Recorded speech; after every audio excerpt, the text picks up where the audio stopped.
Thank you so much, Elena Brower, for being here, meeting the Women Awakening Project. It's really a honor to finally get to know you after following your beautiful work. Thank you. Thank you. So, Elena Brower is an author, yoga and meditation teacher, educator. What does it mean that you're a candidate for a Buddhist chaplaincy? Can you tell us more about this type of service, this type of, I guess, karma yoga? Can we call it a karma yoga or?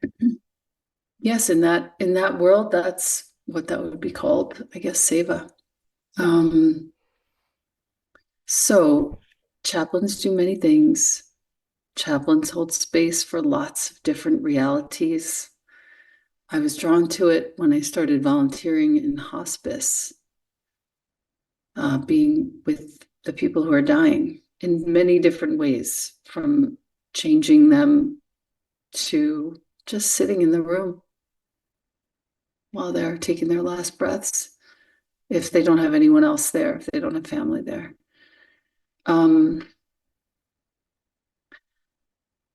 The training itself is through Upaya Zen Center, which is founded by Roshi Joan Halifax, who's the abbot of the center. And she herself spent hundreds of thousands of hours sitting with the dying, sitting with people on death row. Her activism in these ways really moved me to take action and stop all of the sort of self-cherishing that I was doing and start to look outside and see what is going on here and how can I help in my community. And when I heard about the chaplaincy training, it's now in its like 18th year, something like this. I thought, let me just see what that would entail. And I looked at the requirements and the sort of time commitment, and instantly I felt like an anchor had dropped in my body. And this is a lot. The notebook that I'm keeping is this thick, and the trainings are many, many hours. And I'm spending many hours a week in the various volunteer placements in a prison, teaching yoga and meditation to level 2 men, in the hospice, and now with children in grief groups where they make art and they get in touch with their grief, and it's harrowing and touching and wow. But it's given me, when I saw that schedule and I started to think, like, how the hell am I going to fit this into my life? I started to feel instantly, with that sort of anchoring, I could see all the things that I was doing that were just about to peel away. These things that used to be important, and they're gone. And I'm doing this instead. And it's a total shift to my income. It is a complete shift to the way that I'm living. And also, it feels like home to me. And I'm glad I got to experience all the different things that I've experienced over the course of my life, my adulthood. I'm only 54, but I feel like I've seen a lot. And I'm really thankful that I get to spend these years learning how to serve in such, not only accredited, but such an integrous program, where the teachers that come in, the luminaries from all walks and fields who come to teach us, are some of the most important conversations I've ever had in my life. And I feel very sort of purposeful and on my path with chaplaincy in a way that I have never felt. Yeah. That's so beautiful. Thank you for sharing. I think it's a good period to reflect a bit on death, in a useful way, of course. And from what I perceive also from your work, there is a lot of attention to what's essential, like a bit of invite into a refining process where, you know, we get more and more light in a way, and close to what is essential about our life, what is essential to cultivate, what is essential to dedicate time. So how does embracing death can really help us in making that essential part of life really stand out? Because for most of us it gets a little bit, let's say, clouded by other things which we feel we can't do without, but we totally could if only we were so aware of the importance of what's essential. Yeah. Mm. So I will answer first for the question. Have you ever been at the bedside of somebody who was dying? No, at the bedside of a dead, but not of someone who is dying. Who was in the process? Okay. Because it's an interesting thing to see. I've now seen both someone who is resisting the process and someone who's really welcoming it. And for whomever, if you're watching and you're feeling like, okay, this is not a subject for me, if you've ever seen somebody resisting the process of death, it's painful. Why is it painful? Because death is actually a natural process. Everything dies.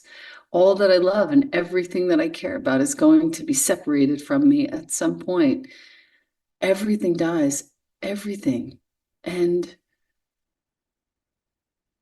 now that I've been in the presence of somebody resisting it, I never want to resist it myself.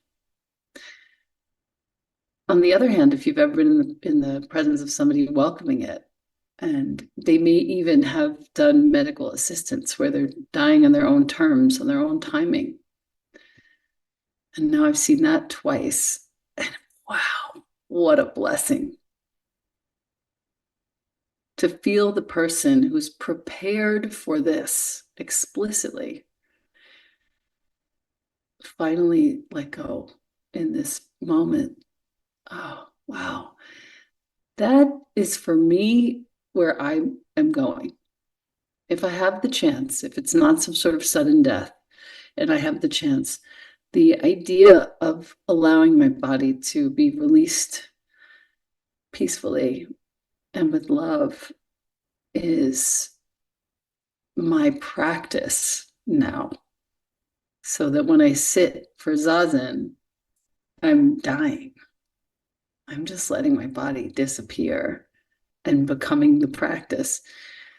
And I think embracing that process of decaying and dying and allowing things to naturally kind of fall away. And that counts for objects and clothing and ideas and even wealth, like all of that, allowing all of that to fall away. You become somebody who can die in peace. And while you would think, oh, yeah, that's normal, that's how everybody dies, it's really not. And that's why I really enjoy sitting with people who are dying and discussing death with families and people who are having someone close to them die. I think to start normalizing the conversation into this word that you used, embracing, is important for all of us. And I think a lot of the trouble that we get into with other people, with politics, with even the world stage, it's all about people resisting death. And if that weren't present, that resistance, this would all look very different. We certainly wouldn't have nuclear weapons. The threat of death, the ultimate threat. It's like, no, that's not natural. What's natural is kindness, compassion, figuring out how to live in the same land together, figuring out how to be the one body that we actually already are. you know. So that's where it sits for me today. Yeah, just recently I took a flight, and Mm, on the Alps here in Italy, there was such a strong wind. It was really bad. So everybody on the flight was really confronted with the fear of dying. And in that moment, I too that I do bring death into my meditation and so on. It's something I reflect upon. But in that moment, it felt so like I really felt the attachment to life, as such a painful physical sensation. And it yes, feels like impossible in that moment to melt it, impossible to go through it because it is so dense. So how did that you was, handle it? uh, what? How did you handle it? What did you do? I was praying. I was, Beautiful. yeah, I was praying um, to my favorite deity, and Who's that your always favorite deity? Tara, Green Oh, Tara. I have a beautiful green tar right here looking at me. Of course. Yeah, I prayed Mhm. Tara, so I was reciting her mantra, and I Om was, Tare Tu Tare. yeah, I was trying to Let's bring the go. mantra into the sensation, kind of. While the mind Yes. was coming out with scenarios like of the plane crashing on the Alps Yeah. Yeah. and I can imagine. all of that. So yeah, I think it's when you feel it. It's not the first time I experience like this, but when you feel that attachment, you really understand that it's something so profound that it really needs a kind of a daily soothing, like uh,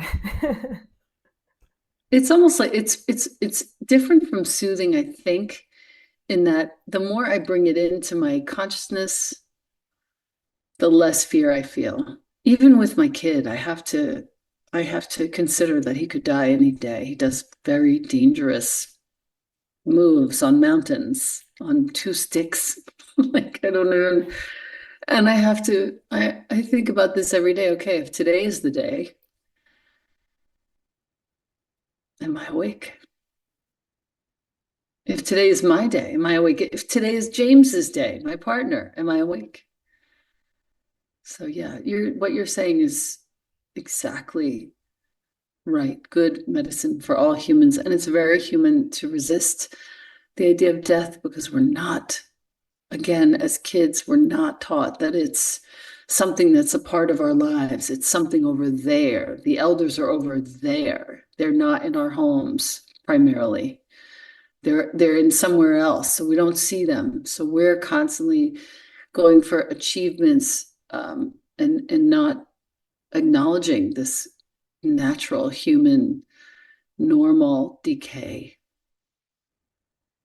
And so that's why it's hard for us. yeah. Yeah. Connecting to this, I would like to ask you about softening time.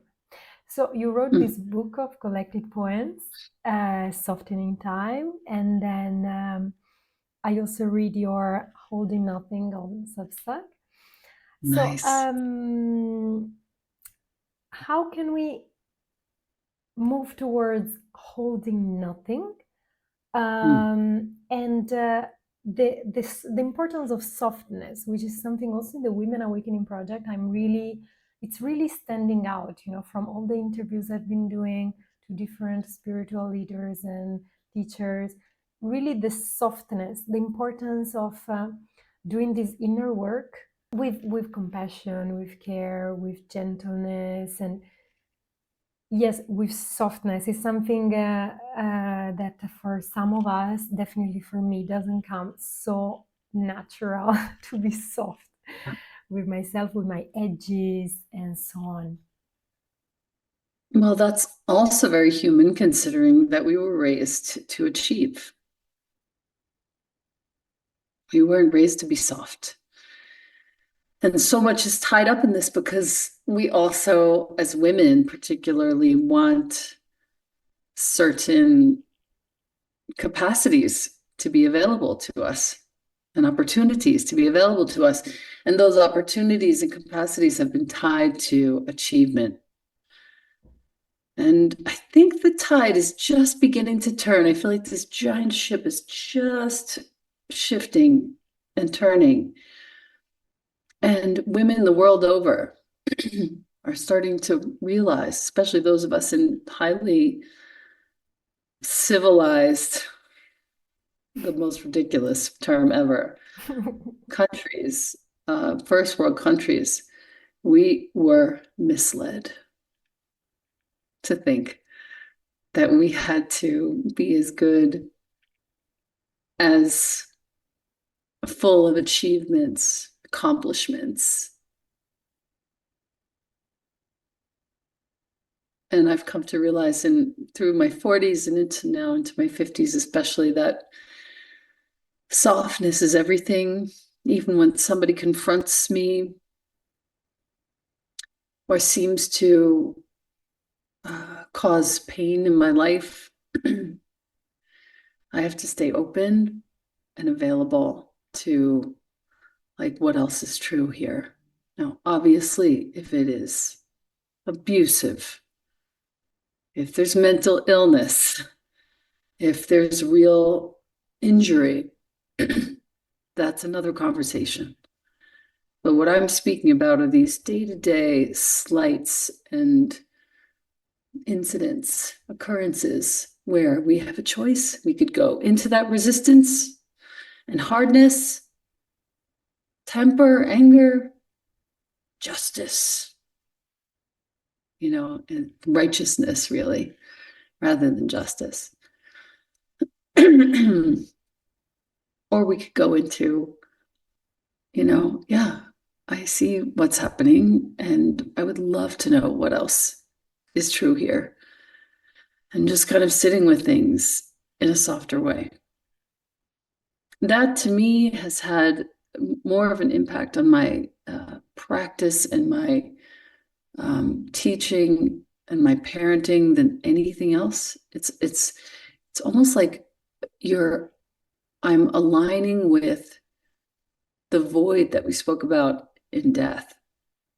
I'm aligning with the emptiness of everything that is naturally happening and falling away. I'm aligning my heart with that so that I can be present for what is happening in front of me, rather than come with a whole suitcase or two full of my ideas or opinions about how it's supposed to look. And that, for me, that's what softening is right now in this season. Like just releasing the narratives of what I thought was supposed to be happening.